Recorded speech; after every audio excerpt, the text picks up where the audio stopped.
Hello everyone, আসসালামু আলাইকুম।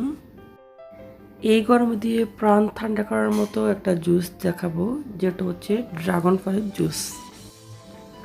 আজকে আমি ড্রাগন ফল কাটা নিয়ম সহ এমনভাবে জুস করে দেখাবো, এই জুসটা যদি একবার এই প্রসেসিংয়ে বানিয়ে খান তাহলে এটা বারবার খেতে ইচ্ছে করবে।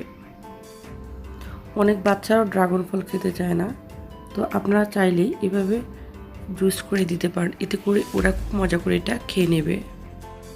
তো এখানে আমি দুটো ড্রাগন ফল নিয়ে ভালো করে ধুয়ে নিয়েছি আর 20 মিনিটের মতো ভিজিয়ে রেখেছি। ড্রাগন ফল কাটার কিছু নিয়ম আছে, আপনারা চাইলে এভাবে ড্রাগন ফল কেটে নিতে পারেন। তো ড্রাগন ফল সাধারণত অনেকগুলো কালার হয়ে থাকে। ড্রাগন ফল আমাদের স্বাস্থ্যের জন্য খুবই উপকারী একটা ফল। ড্রাগন ফলে রয়েছে প্রচুর পরিমাণ আয়রন, আর ড্রাগন ফল কোষ্ঠকাঠিন্য দূর করতে খুবই সহায়তা করে। যাদের রক্তশূন্যতা আছে, এই ড্রাগন ফল তাদের জন্য মহা ওষুধ হিসেবে কাজ করবে। অনেক বাচ্চাদেরও রক্তশূন্যতা ও কোষ্ঠকাঠিন্যের প্রবলেম থাকে, তো এই ড্রাগন ফল যদি খাওয়ান এটা একদম ওষুধের মতো কাজ করবে। এই কালারফুল ড্রাগন ফলগুলো কেটে একদম ছোটো ছোটো স্লাইস করে বাচ্চাদেরকে দিতে পারেন, এতে দেখতে অনেক সুন্দর লাগবে আর বাচ্চারা এটা দেখতে অনেক সুন্দর মজা করে খেয়ে নেবে। আমার চ্যানেলটি অলরেডি যারা সাবস্ক্রাইব করেছেন তাদেরকে অসংখ্য ধন্যবাদ, আর যারা আমার চ্যানেলটি নতুন দেখছেন বা আমার ভিডিওটি নতুন দেখছেন, অনুরোধ রইল আমার চ্যানেলটি সাবস্ক্রাইব করে দিবেন। আর এরকম নিত্য নতুন ভিডিও দেখার জন্য নোটিফিকেশান বেল আইকনটি অল করে দিতে পারেন, এতে করে আমি যখনই নতুন কোনো ভিডিও আপলোড দিব আপনারা নোটিফিকেশান আকারে পেয়ে যাবেন। তো এই ড্রাগন ফলের সিজনে আপনারা অবশ্যই এই জুসটা ট্রাই করবেন। এখন এখানে আমি দুটো ড্রাগন ফল কেটে নিয়েছি, তারপর এখানে একটা ব্লেন্ডার জার নিয়ে সবগুলো ড্রাগন ফল দিয়ে দিব।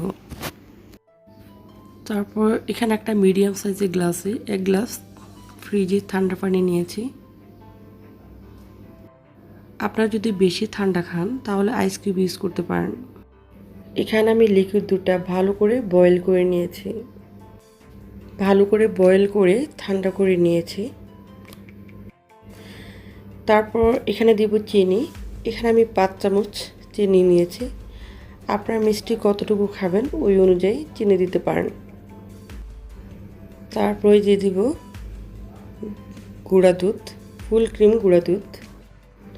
তো এখানে আমি গুঁড়া দুধ দিয়েছি 1/2 কাপের মতো। ফুল ক্রিম গুঁড়া দুধ আর গুঁড়া দুধটা যদি একটু বেশি পরিমাণে দেওয়া হয় তাহলে এই জুসটা খুবই টেস্টি হয়। তো আমার ব্লেন্ডার করা শেষ, এখন আমি গ্লাসে ঢেলে নিব। আমি যে প্রসেসিংয়ে করেছি এই প্রসেসিংয়ে এই গরমে দিয়ে শুধু একবার বানিয়ে দেখুন, যে এত টেস্টি আর এত মজাদার একটা জুস না খেলে বুঝতেই পারবেন না। এখানে আমি যে 1 গ্লাস পানি দিয়েছি, এই পানিটা ফ্রিজে ঠান্ডা পানি ছিল। আপনার যদি আরও বেশি ঠান্ডা খেতে চান তাহলে আইস কিউব ইউজ করতে পারেন।